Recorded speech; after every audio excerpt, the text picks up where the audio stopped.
I don't know if you know this about me, but I'm an indoor kid. I am certainly active and athletic, and I am also fully a non sporting breed indoor kid. And growing up, I spent all of my free time in dance studios or theaters and not outside playing sports or definitely not riding a bike because also the house I grew up in is up a steep driveway in like a very hilly neighborhood. And also, there was nowhere to ride your bike to. Like, I guess some of the other kids in the neighborhood, but there was nowhere to go. So, anyway, all of this to say, as an adult, through my whole adult life, that phrase, it's like riding a bike, just doesn't apply to me. For me, that's tap dancing. But the riding a bike part really never applied to me. And this summer, everything changed. If you are on my email list, you heard a little bit about this in real time over the summer. So, also, if you're listening to this and you're not on the email list, what are you doing? There's a link you can click below this to join. You can visit my website, alissaalter.com, and there are multiple opportunities to join the email list or like message me on social media. Let's make it happen. Anyway, this summer, everything changed. My older son learned to ride a two-wheeler and he started wanting to ride his bike everywhere, to the park, to the coffee shop, anywhere we were walking. Can I ride my bike? And I wanted to ride a bike with him. So I got a used bike and I started practicing. And you know what? I can do it and I love it. I love going on bike rides with my son. I love that on these bike rides, we talk about everything from which route we're going to take to the bagel store today, or which of his friends he wants to invite to his birthday party and why. And I am actually loving bike riding so much that I'm driving less. And I almost always ride my bike to the Pilates studio when I'm going to teach. So this past week, which this last week, again, if you're on my email list, you read about this last week from when this is published. And if you're not on the email list, get on it.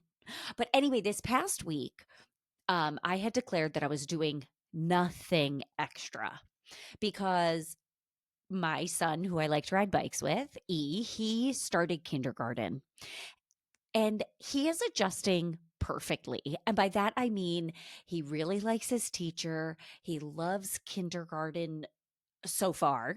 And when I get him at the end of the day, he is spent. There is nothing left in the tank, and his behavior can be, we'll say, erratic. He's acting exactly as a kid transitioning to a new school, new friends, new life would and should be acting. So I knew this was coming. So I prepared my mind, body, spirit, and schedule to leave extra room to accommodate the emotional hurricane, moving forward, referred to as weather, the emotional hurricane um, that he we'll see how what it hopefully was. I think the transition takes a little longer, but I really prepared myself for this weather, if you will. I made a deal with myself that last week, especially the first full week of kindergarten, that I was going to make sure that I was exercising regularly because that always helps my attitude, my mental health, and my digestive system. I also promised myself nothing extra, meaning no, anything that was already on my calendar could stay. Nothing new was being added because my family and I need that extra space to endure and recover from said weather. You know what I'm saying. So I said this out loud to my college dancer friends on Marco Polo. Dancers, good morning. So I did this so it would make it real, and really sort of put out there, like, I mean this. I'm going to hold these boundaries around my time and my energy and how I'm spending it and how I'm not spending it. And as it always does, the universe heard me, because then Sunday night, as Jeremy was putting the little one to bed, I got a text asking if I'm available to substitute a class the following morning. Now, this falls under the category as something extra, right? Something not originally on my schedule that needs my attention and energy for sure, right? So my immediate thought was, perfect. I can meet new people. And as someone who works for themselves, old habits of saying yes to everything die hard. So I was like, yes, this is great. This is such a great opportunity. I've wanted to connect with this studio. Blah, blah, blah, blah, blah. And then I remembered that I made a promise to myself, and I shared that promise with other people on our group Marco Polos. I don't know if there's a solo Marco Polo. It's a group Marco Polo. More importantly, I made that declaration, that promise to myself for a reason. My schedule this fall is full. I am teaching and working as many hours as I can comfortably teach while still taking care of myself and being present with my family, which is something I like to do. And right now, my family is in transition. So more of my energy is needed, because if you listened to episode 40, transitions are expensive. And now I don't think it's a coincidence that I made this declaration of some boundaries I was creating around my time and energy. And then, boom, an opportunity arises for me to completely abandon myself and my promise to myself in order to say yes to someone else. The universe is all like, do you really mean what you said, Alissa? Or should we send a stronger hurricane? And now I know from experience that this really is when I need to double down for myself. Because when I choose to keep the promises that I make to myself, it is evidence for me and the universe that I matter, that I am here, and that I am important also. That I am someone who means what they say and says what they mean. That I keep promises to myself. And because I keep promises to myself, I expect others to honor their promises to me too. Now, yes, I feel disappointed that I couldn't help out this studio. It feels good to help other people out when you can, right? I do feel disappointed that I couldn't help them out. And I'm disappointed that I miss an opportunity to teach and meet incredible people, because I have no doubt that those people are awesome. And I know that I made the right call, because I am showing up for myself this with the same presence and attunement that I'm giving to my son who is starting kindergarten, so we can ride out the storm together. Okay, so listen, I Ev started kindergarten. We're all adjusting. I've declared I'm not doing anything extra because my energy and resources need to be available for my family, right? Right. So great. We have all that backstory. Now I'm riding my bike and I'm loving it. Okay. So this is last week during the week that I am honoring my boundaries. I am riding my bike to the studio to teach. And suddenly I think, I am the power. So now, obviously, just like you, the song "I've Got the Power, Power" starts playing in my head, right? It's like that scene in Bruce Almighty. And now I'm like riding my bike and I'm in that music video and Bruce Almighty, the movie. Okay. But the thing is, I also realize it's not that I have the power. I don't have the power. I am the power. When I am riding my bike, I am literally the power, right? I'm I'm the thing making the thing go. I am the power source. The thing that has been delighting me and making me so excited to ride a bike, I now realize is that this is a process where I do not outsource my power. I'm insourcing my power because the power is coming from inside the ride. I am the ride. And if you've ever taken classes with me, you know that I will. One of my favorite corrections is to keep something inside the ride. I talk about this a lot, and it's the truth.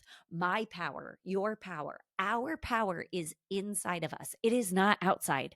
Yet, we are conditioned and taught to look everywhere outside of ourselves, never inside to find that power.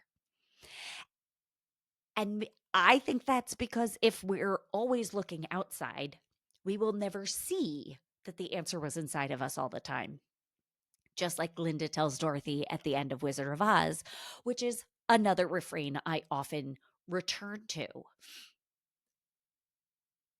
If we are constantly if we are constantly, I'm saying distracted, but if we're constantly looking outside of ourselves for our power, and we are conditioned to keep looking somewhere new, somewhere new, somewhere else outside, we are so busy doing that that it would never even occur to look inside, and that's where it is. Okay. So with my bike, I am the power. And with my family, I am the power. So now, okay, let's all take a deep breath. A deep breath in, a deeper breath out, because what I'm about to say is not what you're expecting me to say. Because, right, this would be the perfect transition to a whole thing about how I'm protecting my energy in order to show up for my son who's going through a big transition, and how I can't pour from an empty cup, and that in order for me to show up for my people, I have to take care of myself. And all of this is true. And a lot of that sentiment is true. And I don't like the way that that framework tells a story that the reason I take care of myself and the reason that that is important to protect my energy is only to be in service to someone else. Because that is not the reason to take care of yourself. It's one of the reasons, but it is not the reason. The reason. Potato, potato, what we've been told our whole lives, right? We exist to serve others. I want to share another reason that this is important for me, for you, for all of us. Recently, Taylor Swift, I don't know if you know her, she was on her fiance's podcast and talked about treating your energy like it's a luxury item. It's expensive, and maybe not everybody can afford it. Your energy, like literally you and your energy, you're incredible and powerful. And not everyone gets to get access to what you have to offer because not everyone can afford it. Now, okay, I do want to call out that some of the things like that I just said, or maybe that I'm going to say, like it can be a delicate nuance territory where I don't want it to get confused that this become right now we're not having the conversation really about like finances. We're not talking about money. I'm talking about an energy exchange. Okay. Okay. I know you know what I mean, but just in case, like if you're new here, I just want to be explicit about that because I know that like this could be a metaphor for so many other things. I just want to be clear with my intention, right? Like we're talking about expensive and luxury items, but this is like also not about money. Okay. It's like value, right? Worth. You are the power, right? Okay. You are the luxury item. You get to have a say in who benefits from what you have to offer, who gets to have access to you and your resources, your time, energy, brain space, money, all of it. Now, here's the thing. You are the power. You are the luxury item. You get to have a say in who's getting the goods, okay? Now, here's the thing. Does Apple ever apologize for selling phones that are like $1,000 or more and never having a sale? No. Does Chanel apologize for being too expensive for almost everybody? No. Does Beyonce apologize for being Sasha Fierce? Absolutely not. You are the power. That power has value, and you get to decide who gets access to you, when, where, and how. And you get to have that without apologizing for it. Now, while my athleticism is mostly directed to indoor activities, as we discussed earlier, I have decided to dedicate some of my athleticism towards riding a bicycle outside around town. And I made that decision because not only do I have the power, I am the power.